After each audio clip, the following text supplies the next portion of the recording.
Hello दोस्तों, नमस्कार, सत श्री अकाल, सुप्रभात, नमस्कारा, केम छो एंड गुड मॉर्निंग।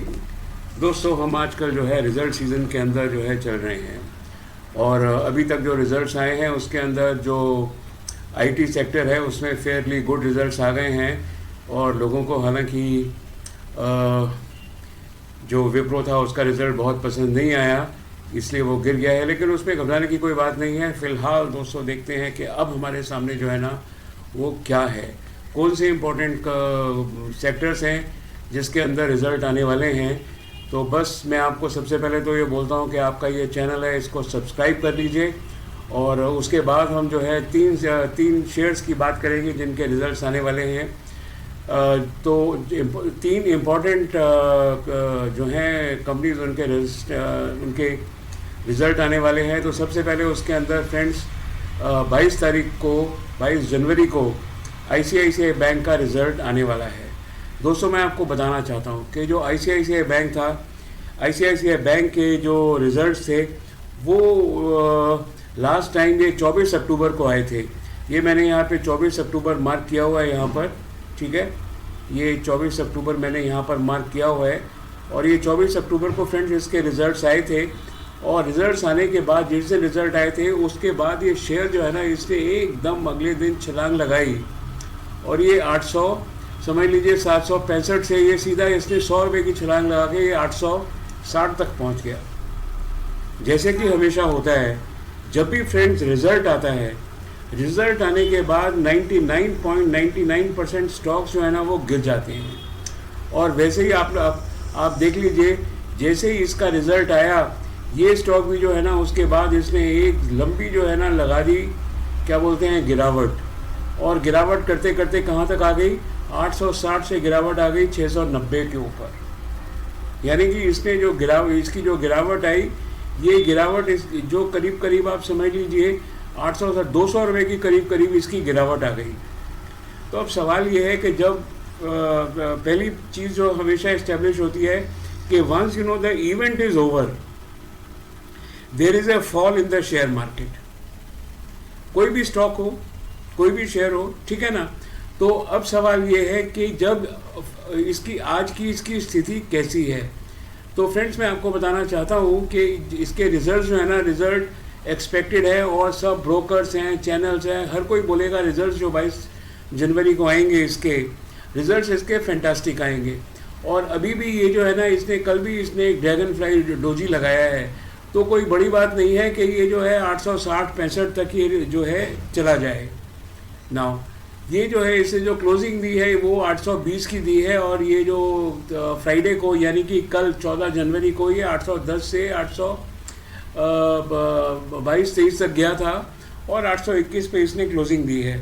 तो फ्रेंड्स, एक्चुअली मेरा ऐसा मानना है कि अगर ये 810 के आसपास मिल जाए तो आप जो है इसको कन्वीनियंटली 850 तक खेल सकते हैं। मैंने इसको 804, मेरी एवरेज जो है, मैंने 100 शेयर लिए हुए हैं इसके और मेरी जो इसकी एवरेज है वो 804 है, ठीक है। तो फ्रेंड्स, मुझे तो अगर ये शेयर जो है 830 के ऊपर कोई भी रेट मिलेगा मैं तो बाहर हो जाऊंगा यहाँ से, ठीक है ना। This is actually I am very clear on that. और दूसरी चीज़ है, क्योंकि मुझे मालूम है कि ये जो है रिजल्ट के इमीडिएटली बाद जो शेयर हैं या तो उसी दिन गिर जाएगा या see it is like this, the share will fall 2-3 days before the results or 1 or 2 days after the results, but falling of share after the result is actually confirmed because the event is over. Now you wait for the next results, ठीक है ना। तो अब सवाल है कि ये अब ट्रेंड के अंदर भी है, 810 के आसपास अगर आपको मिल जाए तो आप इसमें जो 5% जो है आप समझ लीजिए 840, 45, 50 तक आपको बड़े आराम से मिल सकता है। और अगर रिजल्ट अगर इसके अच्छे आए तो ये 870 से ऊपर आप समझ लीजिए और 880-90 तक भी जा सकता है, ठीक है। But in any case I will quit the moment it is से रफली अराउंड 840, 845 आएगा। मैं देखूंगा उस टाइम दिन में मार्केट कैसी चल रही है 20 तारीख को और 21 तारीख को, and accordingly I will take the decision. आप भी अपना डिसीजन जो है आप ले लीजिए। बहरहाल 840 मुझे मिलेंगे, मैं बाहर निकल जाऊंगा। और वैसे भी आप देख लीजिए ये जो है ये RSI है, ऑलरेडी ओवरसोल्ड जोन में है, ये ऑलरेडी बता रहा है कि जो है ये रिजल्ट के बाद गिरने को तैयार है। लेकिन हम लोग शेयर मार्केट के अंदर हैं, थोड़ा सा तो हमको रहता है कि पैसे मिल जाएं। तो अगर ये आपको 810 820 के बीच में अगर ये शेयर आपको मिल जाता है तो आप इसको जो है 840 850 860 तक इसको ज़रूर इसके अंदर बने रह सकते हैं, मेरी ऐसी सलाह है। ठीक है, लेकिन हाँ ये शेयर ऊपर ज़रूर जाएगा, इसमें भी कोई शक नहीं है, राइट। इसके बाद एक और फ्रेंड्स हम शेयर लेते हैं जो कि है एक्सिस बैंक। एक्सिस बैंक के जो लास्ट टाइम रिजल्ट आए थे वो 26 अक्टूबर को आए थे, और इस बार जो है मतलब अप्रॉक्सीमेटली सेम डेट्स हैं, 24 जनवरी को इसके रिजल्ट आएंगे।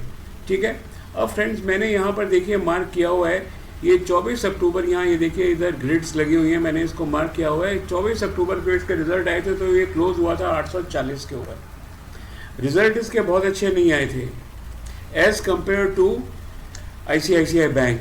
उसके बाद जो है इसने एक लंबी गिरावट दी है, और ये 840 से करता करता ये 640 के आसपास जो है ना ये यहाँ पर आ गया था। मैं इसको थोड़ा सा मार्क कर देता हूँ ताकि हमको पता लग जाए।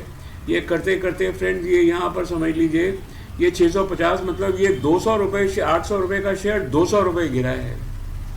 ठीक है ना, अब इसने यहाँ पर एक क्रॉस दिया है और 2 दिन से ये शेयर ऑलरेडी गिर रहा है। मुझे ऐसा लगता है कि बहुत अगर इसने मारामारी करी तो ये 800 तक इसके रिजल्ट जो है ना, अगर इसने बहुत मारामारी करी तो ये 800 रुपये जो है जा सकता है। इसके ऊपर जाना मुझे थोड़ा मुश्किल लगता है।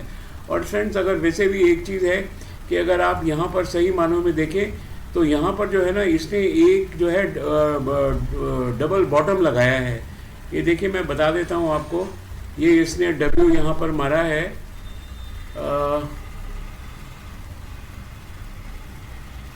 तो इसलिए ये ऊपर तो कभी ना कभी ज़रूर जाएगा, लेकिन ये ऊपर ये अभी यहाँ पर है, लेकिन ये यहाँ तक इसका ऊपर जाना वैसे तो तय है। फिलहाल ये भी बहुत नीचे है, तो अब बहुत अगर आप लगी होंगे तो आपको इसमें पैसा मिलेगा, लेकिन देर सवेर इसमें पैसा ज़रूर मिलेगा। 100 रुपये इसके अंदर आपको मिल जाएंगे। लेकिन रिजल्ट तक मेरा जो इसका टारगेट है एक्चुअली जो है 800 भी नहीं है। मेरा जो इसका जो टारगेट है ना, मेरा इसका जो टारगेट है वो सिर्फ यहाँ पर कहीं पर है 750 से ऊपर शायद ये नहीं जाएगा।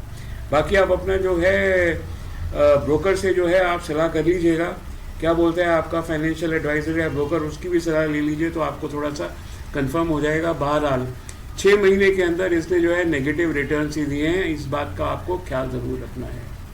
ठीक है, तो इसके रिजल्ट्स भी वैसे जो है ना बहुत कुछ अच्छे नहीं आ रहे हैं फ्रेंड्स। ये तो मैंने 6 महीने का चार्ट लगाया है, जरा इसका 1 साल का चार्ट भी हम लगा के देख लेते हैं कि ये 1 साल के अंदर इसने पॉजिटिव रिटर्न दिया भी है कि नहीं दिया।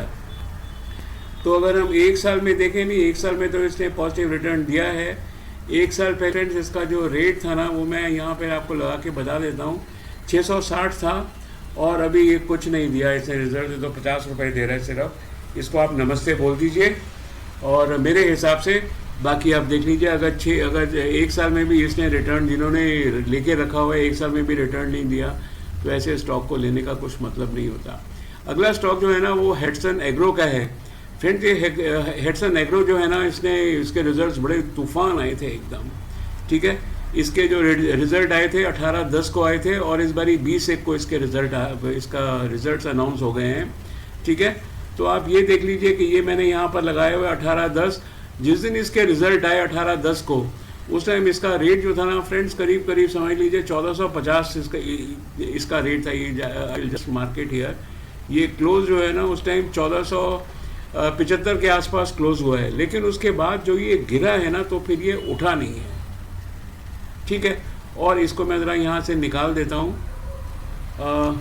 और अब देखिए इसने यहाँ पर ना एक फ्लैग पैटर्न बनाया है, ये इसका पोल है, ये इसका फ्लैग है। तो जब तक ये 1325 के ऊपर ये चला नहीं जाता ना, इसका बाई नहीं बनता है, और वैसे अगर आप ये देखिए कि एनुअली जो है ना इसने 500 रुपये का रिटर्न दिया है, यानी कि इसके जो है 725 का रेट था, फिलहाल 1225 है, 7 और 5 12, वही 500% का इसने एनुअल रिटर्न दिया है। तो I will say the returns are not bad. लेकिन अगर आपके पास ये शेयर नहीं है ना तो इसको खरीदेगा तो कतई नहीं, और इसका जो बाई बनता है वो 1325 के ऊपर बनता है, उससे पहले बाई भी नहीं बनता। तो फ्रेंड्स मैं आपको बताना चाहता हूँ कि जो टेक्निकल एनालिसिस है ना, you have to take a fundamentally strong share, that is number 1। Fundamentally जो है ना एक प्राइस इस्टेब्लिश होती है और वही प्राइस जो है ना वो कैरी फॉरवर्ड होती है इन द टेक्निकल एनालिसिस।